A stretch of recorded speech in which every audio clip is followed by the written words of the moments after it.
हरियाणा में खाली हुई राज्यसभा की एक सीट पर चुनाव के लिए भले ही अभी तिथि घोषित नहीं हुई है, मगर उम्मीदवारी और समर्थन देने के लिए दलों के बीच जोर आजमाइश चल रही है।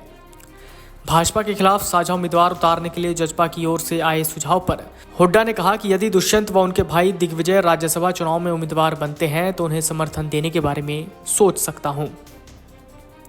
इसके जवाब में जजपा के प्रधान महासचिव दिग्विजय चौटाला ने कहा कि राज्यसभा सीट के लिए भूपेंद्र सिंह हुड्डा को अपनी पत्नी आशा हुड्डा या फिर अपनी पुत्रवधू को चुनाव में उतारना चाहिए।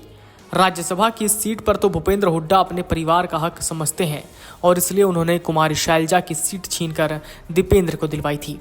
उन्होंने खुद को उम्मीदवार बनाए जाने की पेशकश पर भूपेंद्र हुड्डा का धन्यवाद जताया, लेकिन कहा कि हुड्डा साहब को राजनीतिक चालबाजी करने के बजाय विपक्ष के नेता होने के नाते राज्यसभा चुनाव से पीठ दिखाकर भागना नहीं चाहिए। दिग्विजय ने कहा कि ये आश्चर्यजनक है कि शैलजा की राज्यसभा सीट छीनकर दीपेंद्र को देने वाले हुड्डा उन पर इतनी मेहरबानी कैसे दिखा रहे हैं।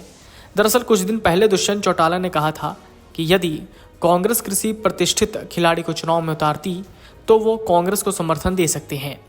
पूर्व मुख्यमंत्री और नेता प्रतिपक्ष भूपेंद्र हुड्डा ने आरोप लगाते हुए कहा कि हरियाणा देश का सबसे असुरक्षित प्रदेश बन गया है। करनाल में हुई एएसआई संजीव की हत्या बताती है कि आज प्रदेश में लोगों की सुरक्षा करने वाले खुद भी सुरक्षित नहीं हैं। व्यापारियों से लगातार फिरौती मांगी जा रही है, इसलिए हिसार समेत पूरे हरियाणा में व्यापारी वर्ग आंदोलनरत है। कांग्रेस पूरी मजबूती के साथ व्यापारियों के साथ खड़ी है।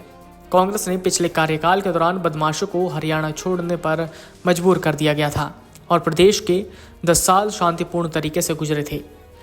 दोबारा कांग्रेस सरकार बनने पर फिर से अपराध का सफाया करके प्रदेश में कानून व्यवस्था का राज स्थापित किया जाएगा।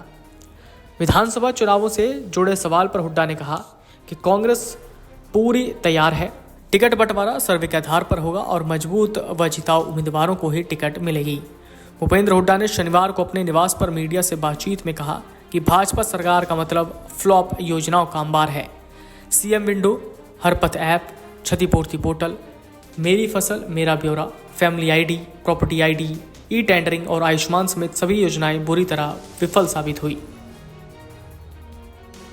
Video desk amarujala.com।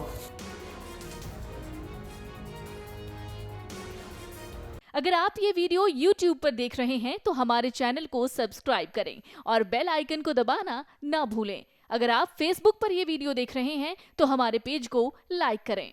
अगर आप ये वीडियो YouTube पर देख रहे हैं तो हमारे चैनल को सब्सक्राइब करें और बेल आइकन को दबाना ना भूलें। अगर आप Facebook पर ये वीडियो देख रहे हैं तो हमारे पेज को लाइक करें।